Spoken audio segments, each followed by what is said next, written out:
Hi everyone, Gut Health Mama back to talk some more about gut health, and I thought I should start with a video about what gut health is.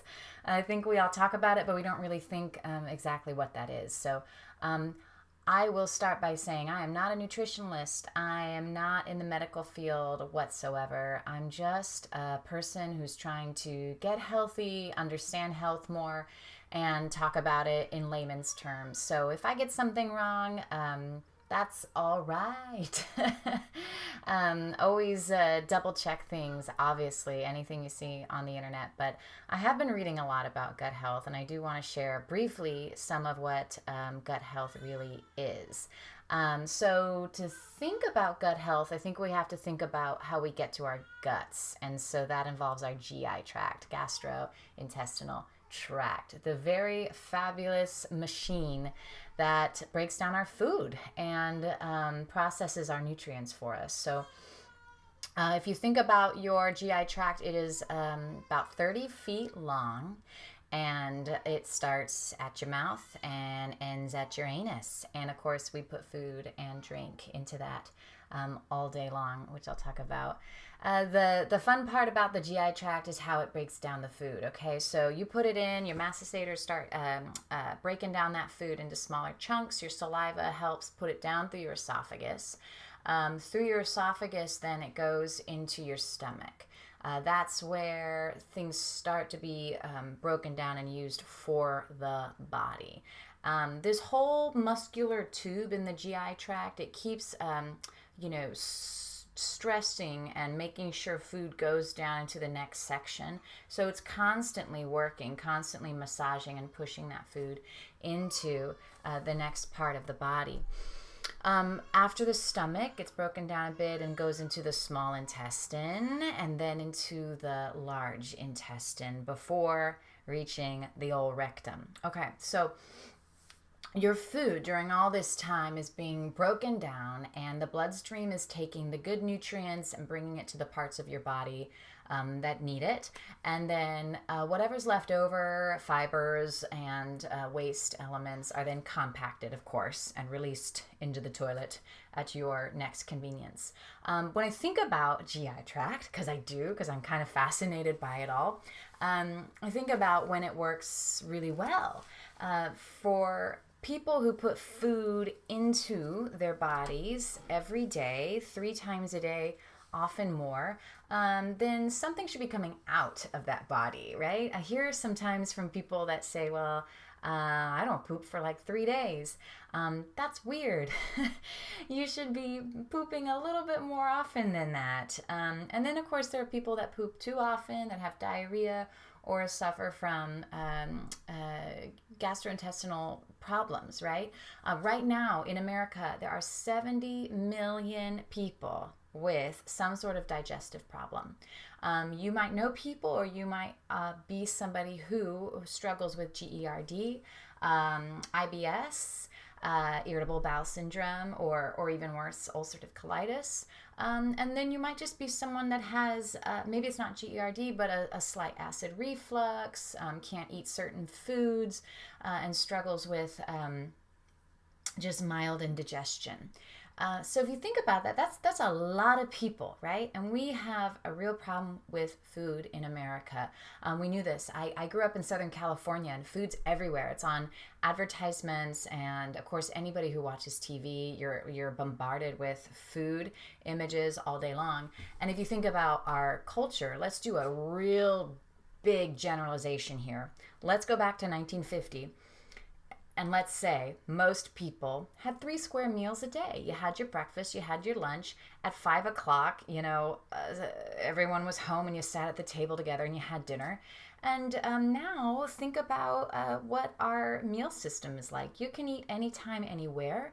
A lot of our jobs aren't set up to be 8 to 5 anymore, so people are eating at all hours.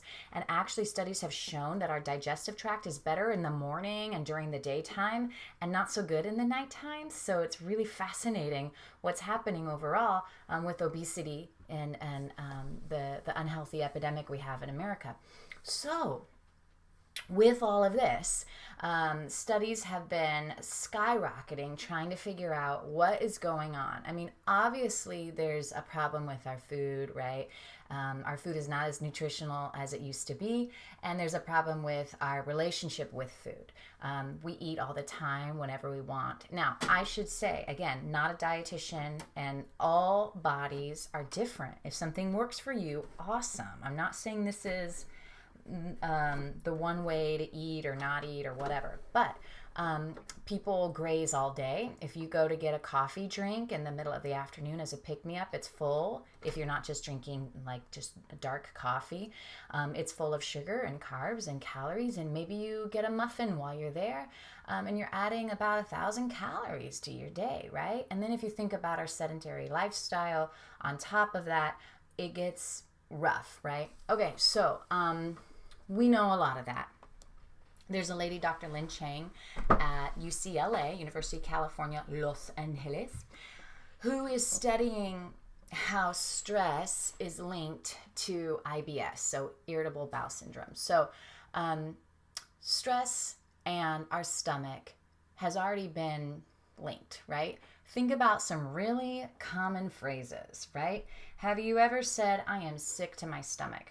Have you ever had something happen and you're like, ugh, I can't eat, right? Or on the flip side of that, have you had something stressful come up and you're like, I just want to go to my favorite restaurant and have my favorite pasta dish and I want to eat a lot of it, or I want that sugary thing that I crave. People stress eat, and people, and I'm saying people, and let's be clear, I am a person involved in all of these kind of assumptions, general assumptions as well. But we do feel a lot in our stomach. Why? Because we have a lot of nerve endings in our stomachs. So, and if you think about that GI tract and 30 feet of tube running basically from here down to your legs, right? Where your legs start, of course it's linked, right? And so these nerve endings are not really helping when you're stressed out. What's happening, that muscular movement that's moving that food along, that's being affected, and then the stress is releasing cortisol, and of course your food doesn't get digested as well. And so you say things like, oh, I'm sick to my stomach, or I can't eat right now, or let's order all you can eat pasta, etc., etc. So studies are showing that when we get stressed out, our relationship with food changes physically and mentally as well. And when we think about our gut health in general, there's the gut flora, right? All the little microbes. We all have this gut microdome that we're born with, and we have these great bacteria, and then we start eating things. Maybe we get bad bacteria once in a while. We've all had, let's say, that bad meal at a certain restaurant, and maybe have a bacterial infection, and you have to go get antibiotics. Then those antibiotics strip you of all your good bacteria in addition to that bad bacteria. So sometimes your doctor may prescribe probiotics in addition to your antibiotics. Like one time I had to take antibiotics and then probiotics at night, right, to flush out this bad bacteria. But there's this relationship that many studies are showing between your gut flora, your microbiome, microbiota, and obesity, type 2 diabetes, colon cancer, your immune system. So your gut flora is very related to how often you get sick, and allergies, asthma, rheumatoid, I'm talking so fast I can't even go, arthritis, right? These studies are showing these links over and over and over again. And if you think about it, it makes sense, right? This is very closely linked to everything in our body, and our stomach and our intestines are doing all this hard work. And what we're doing these days with the grazing and the constant overeating is our stomachs don't have time to relax, to heal, to process, sending those nutrients out. So instead, they're constantly overworked. Now, if we thought about this on on a road, let's say an intersection. If we thought about cars going down the street constantly,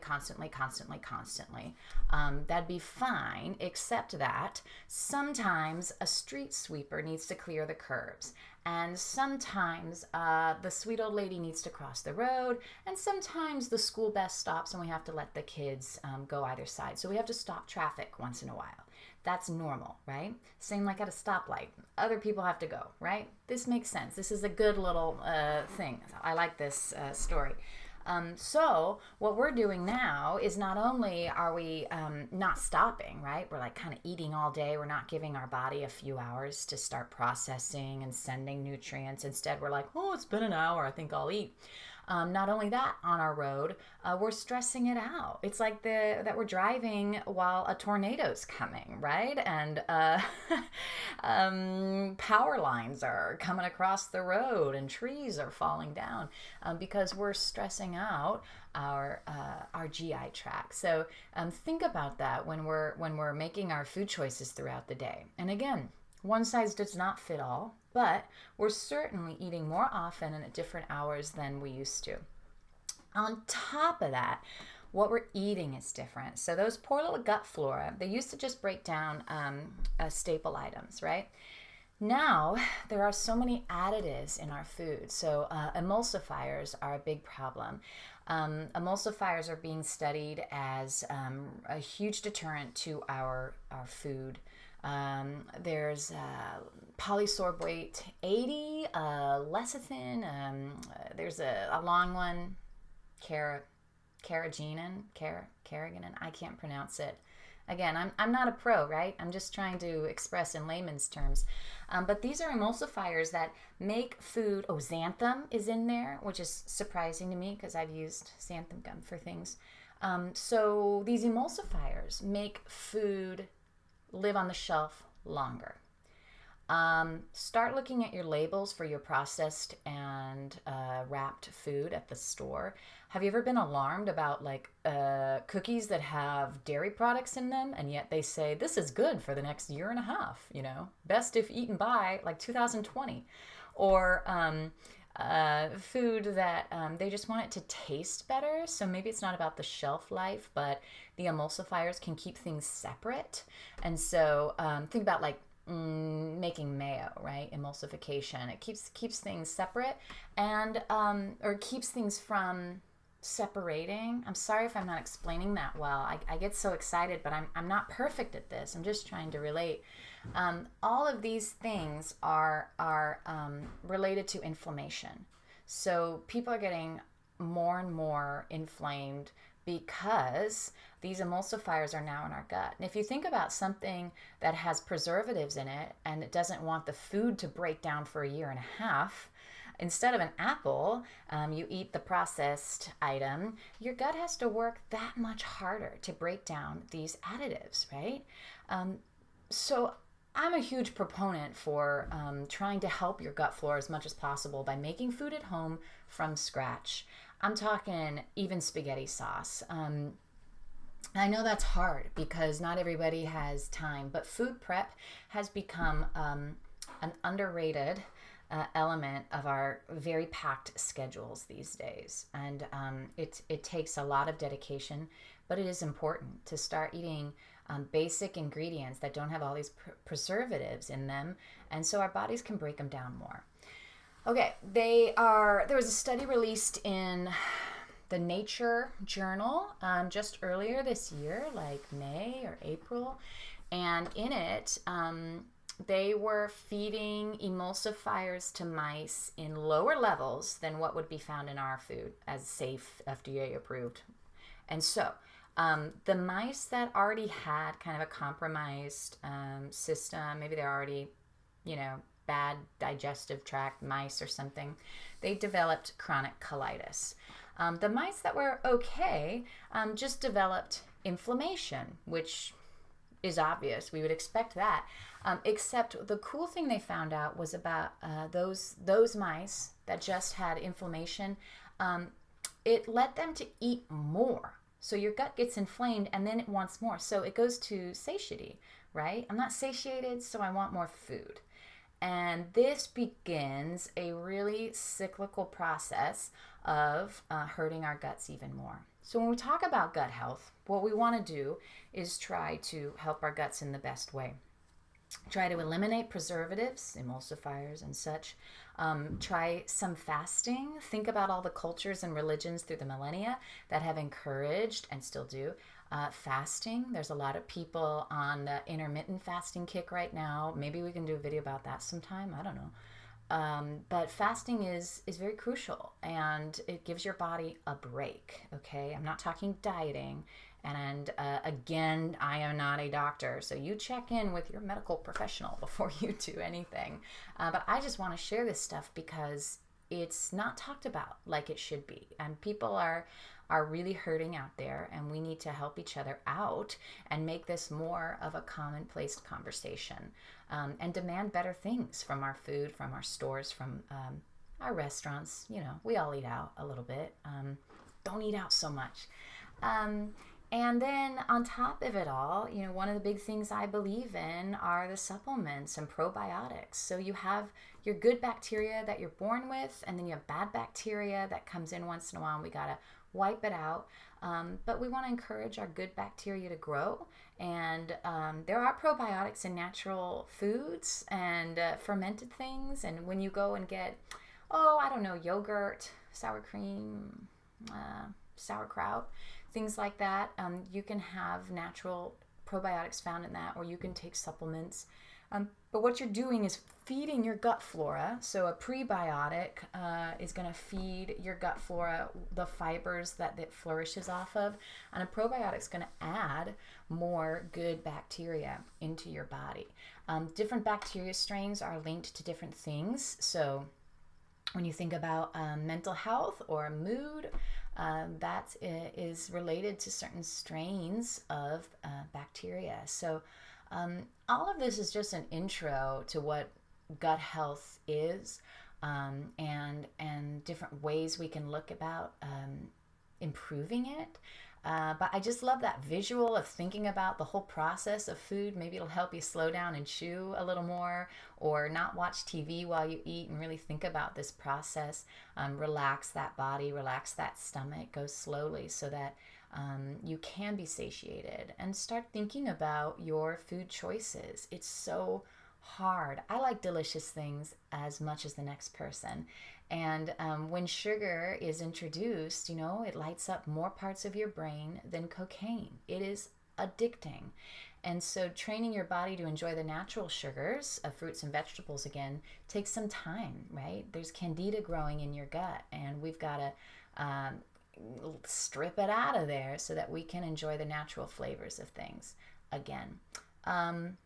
I hope this helps a little bit when you think about gut health. And again, I hope I didn't pronounce some words wrong or totally go on a wrong path, but there's some great resources out there. Start looking up studies. You can even Google some of these words, or start checking in with a librarian to see how you can get access to some of the scientific journals that come out. And start inquiring more. Make this a part of your life so that you can make better choices day to day and help those around you. Because simple things like, I don't know, the food we put into our bodies 16 hours a day or something, that can really affect so much of our mind, of our health, our bodies, and our daily day-to-day things. So make some good choices out there. I hope this helps, and I'll see you soon.